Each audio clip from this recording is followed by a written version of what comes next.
third week ng October ay mag-uumpisa na ang 74th season ng NBA. Matapos magkampiyon ng Toronto Raptors kontra sa Golden State Warriors this past June 2019 ay napakarami nang naganap sa ating mga paboritong NBA teams. Ang ibang teams ay nila ng kani-kanilang off-season sa pagre-retain ng kanilang mga key players last season at ang iba naman ay malaki ang na-improve by signing superstar players and adding reliable and quality role players in their respective teams. Pag-usapan natin ngayon kung sino-sino ang mga teams na matatawag nating title contenders this coming season of the NBA.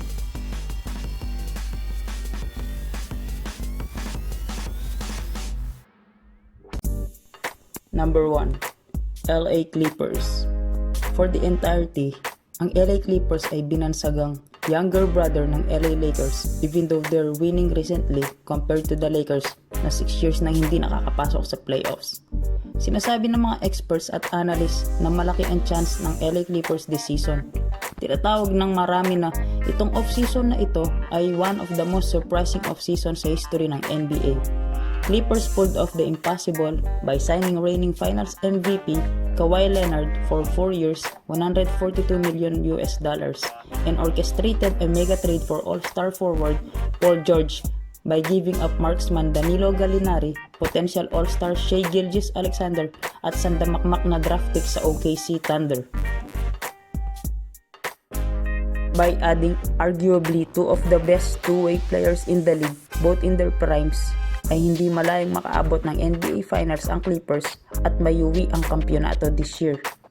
Kawhi averaged 26.6 points per game, 7.3 rebounds per game, and 3.3 assists per game on a 49.6% field goal shooting last year sa Toronto Raptors. At si Paul George naman ay umaverage ng 28 points per game, 8.2 rebounds per game, and 4.1 assists per game, shooting 44% from the field, while playing off the ball behind Russell Westbrook for the OKC Thunder last season. Kung ma-replicate ni na Kawhi Leonard at Paul George ang kanilang output last season, especially si Kawhi Leonard sa postseason, there's only a slim chance na hindi sila mag-champion this season.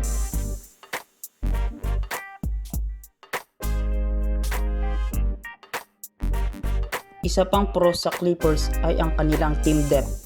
The current role players sa team, consisting of 3-time 6th man of the year Lou Williams, forward Mo Harkless, 2-time All-Defense Team Patrick Beverley, big man Montrezl Harrell, and young promising player Landry Shamet made the playoffs last year. This team was only the 8th-seeded team sa Western Conference last season but went toe-to-toe with the Golden State Warriors in the first round for 6 games. This team is already good, great team chemistry, and scary on the defensive side of the court. At ngayon ay may Kawhi Leonard and Paul George na to lead this team. Imagine what this team can do with those two superstars leading the way. Plus, they have already a great foundation for the team. The management consisting of former Laker great Jerry West and GM Lawrence Frank running the basketball operations with Coach Doc Rivers guiding the team with the help of former Cavs coach Tyronn Lue as an assistant coach for the team this year. Ang possible downside naman para sa Clippers ay ang trend na nauuso sa NBA ngayon na load management.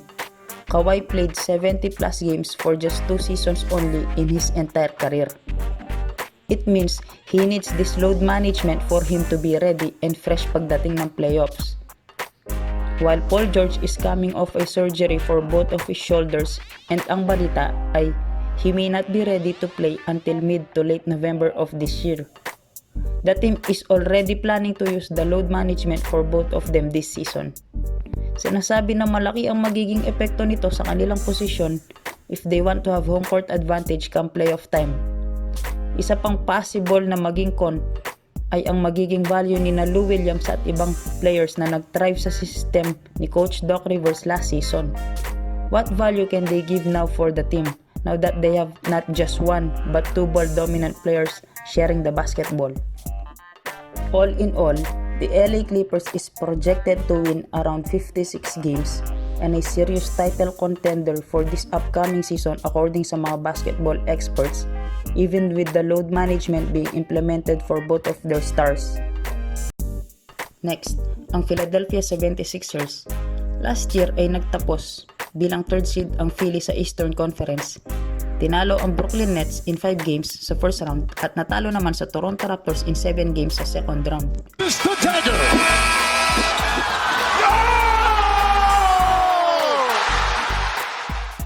Kung skill set ang pag-uusapan, ang 2 stars na 76ers ang may pinakamataas ang ceiling. 2 young stars oozing with talent that can transform Philly into a future dynasty. Si Embiid ay nag-average ng 27.5 points per game, 13.6 rebounds per game, 3.7 assists per game, and almost 2 blocks per game. Arguably, the best center in the league. Si Simmons naman ay nag-average na 16.9 points per game, 8.8 rebounds per game, at 7.7 assists per game last season. Ayon sa mga eksperto, ang success ng team ay nakadepende sa dalawang ito.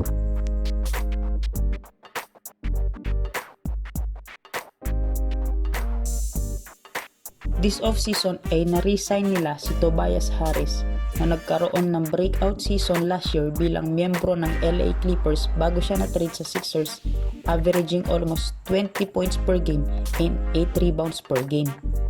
Nakuha rin nila ang veteran all-star na si Al Horford na sa tingin ng marami ay malaking tulong sa kanilang campaign this coming season dahil na rin sa kanyang locker room presence. Much needed leadership and calmness by a veteran leader that was obviously missing for the 76ers last season.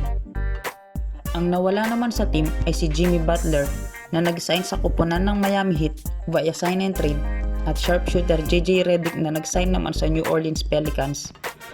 Dahil sa departure ng dalawa, they've lost a lot of scoring wherein ito dapat ang ma-improve pa sa all-around game ni Ben Simmons. To take the 76ers to another level, Simmons needs to improve his shooting. He's an awful free throw shooter, shooting only 60% sa kanyang career and missed all of his 17 3-point attempts sa kanyang career. The point here is he is not even trying to take a shot from the 15 feet range and up to the 3-point range. Ang main problem naman kay Joel Embiid ay ang kanyang pagiging healthy. We know his issues with tendinitis on his left knee. If Ben Simmons develop his shooting range this season and Embiid will somehow be close to 80 to 90% healthy and somehow reach their full potential, this duo would be deadly hindi lang sa East, pati na rin sa buong liga. Sa kabuuan, ang prediction sa 76ers ay mananalo sila ng 50 to 55 wins at inaasahan na makikipagbakbakan sa Milwaukee Bucks sa Eastern Conference Finals.